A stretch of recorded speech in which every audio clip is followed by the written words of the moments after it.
aus Orlando. Ganz herzlich willkommen, Michael Forde. Very welcome, Michael Forde, the Chief Sales Officer of the Orlando Magic. We are very privileged that you are here with us in the podcast. Thanks for having me, Kai. We are here, of course, Orlando Magic, talking about basketball. And Right. Since you're from the Orlando Magic, from the NBA, my first question would be, what can we here in Europe learn from you guys? Because obviously NBA is like the head of state in basketball. Is there anything that would you say that we in Europe in basketball-wise could learn of you guys? Well, I want to say that basketball is a sport that is most accessible, right? A 6 or 7 or 8-year-old, all they need is a basket and a rim and a basketball, right? So just a rim to shoot at and a basketball. So it's, from us, basketball is like the connecting and the passion that goes along with it. From a business point of view, which is the area that I represent, we're really here trying to grow our presence and marketplace in Germany. I think the interesting thing of what American sports and the opportunity, which I've learned here, is the difference in how ticketing pricing and how we manage ticketing in the U.S. versus how ticketing is managed in the European system. All right.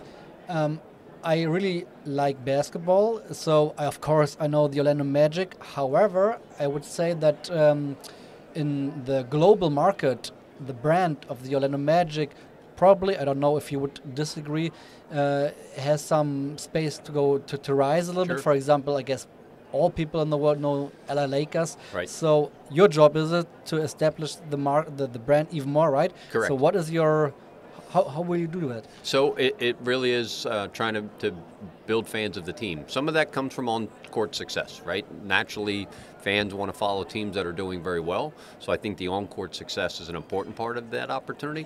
But from a marketing and a team point of view, the nice thing is people know who Orlando is, right? They know where Orlando is. Now, they may know it for Disney World or other features, right? But they do know Orlando. So what we have to do is provide them an opportunity to be excited about the team. And I think specifically in Germany with our 3 German players, I think there's a natural interest from the German community to understand and see what we're doing as a team because of the interest around the players. You already mentioned the 3 German players, especially the Wagner brothers, Correct. of course. So how do the Wagner brothers help you to establish the market here in Germany for the Orlando Magic? Yeah, so we had already identified Germany. So the NBA opened up international rights for our ability to market outside of the United States about 5 years ago. Went through the pandemic, coming out of it, we did a study and said, okay, where is the interest in basketball growing the fastest? And we identified 3 markets: Puerto Rico, Brazil, and Germany. Puerto Rico has a connectivity to Orlando. About 30% of our population is Puerto Rican, and so there's a natural connection there. Brazil, largest tourist segment that comes into Orlando. More tourists come from Brazil than any other country into the Orlando marketplace. Interesting. And then the third is Germany. And I think Germany, we looked at Italy, Spain, France, and Germany, because that's where the growth in the NBA is really coming from.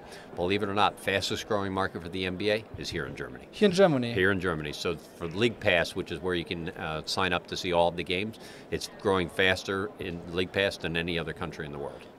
I guess it could be because we are not that bad in basketball. We are the world champion. Correct. So And the world championship actually accelerated that interest, right? Because I think it naturally, for Germans, they got a little bit more interested in basketball because of the success of the team.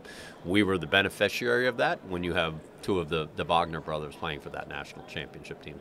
I don't know if you know that, but in Germany there was a TV documentary about. I heard about it. And it was like really huge, and it was interesting because, of course, people know basketball. We are not so poor. Oh, they are world champion.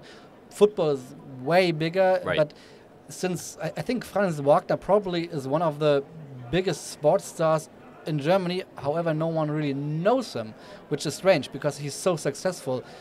So how could you try to help to rise that name a little bit here? Yeah, so I think the documentary certainly helped. Yeah, Unfortunately, in definitely. the United States, we weren't able to see it because it's only been distributed in Germany. It I'm is actually great, it looking is forward great. to seeing it tonight. Someone gave me a link, and I'm going to watch it in the hotel as much as I can before I leave.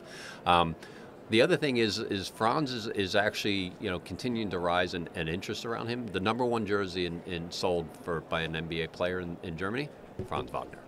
More than LeBron, more than any of the other superstars, more jerseys are bought with the Franz Wagner jersey. This is a difficult question because Dirk Nowitzki, Sure. he is a big star here in Germany.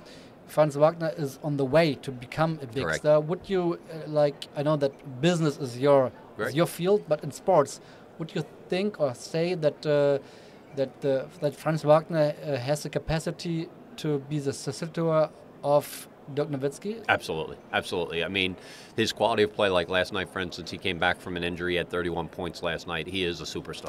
31 last night. So Whoa. he is absolutely a superstar. And I think, as he continues to grow and mature, he's still very, very young, right? When you really think about it, I think he's 21 or 22, right? He's not going to hit his peak of his basketball career for several more years. So we're really, really excited about, where the opportunity is. Now, some of it comes, the team has to be successful too. I think Dirk obviously winning the championship and some of the other things, I think you're going to start to see that as the team performs, then the fans will certainly naturally gravitate towards us. Since we are here in Hamburg, I have to ask you one Hamburg question, and Sure. I'm curious, have you ever heard of the Hamburg Towers? I do. I have heard of it. As we've studied the basketball landscape, I'm very familiar with the Hamburg Towers. I think you guys were in a lower division and now are in the Bundesliga. Now in the first league, yes. Yep, so you're in the first league, and I think you've had some level of success in the last few years, right? Yeah, we were all right. Okay. Always playoffs, trying to so you get. made the playoffs, right? Yeah. So I am familiar because we kind of evaluated the landscape. Part of our strategy in going into the marketplace is to really open and welcome the basketball community. And as you'll see here in this summer, we plan to spend some time this summer doing basketball clinics and camps, maybe doing some court refurbishments. So the best way to do that is to partner with some existing basketball clubs. So we're hopeful that Hamburg Towers will be part of that tour.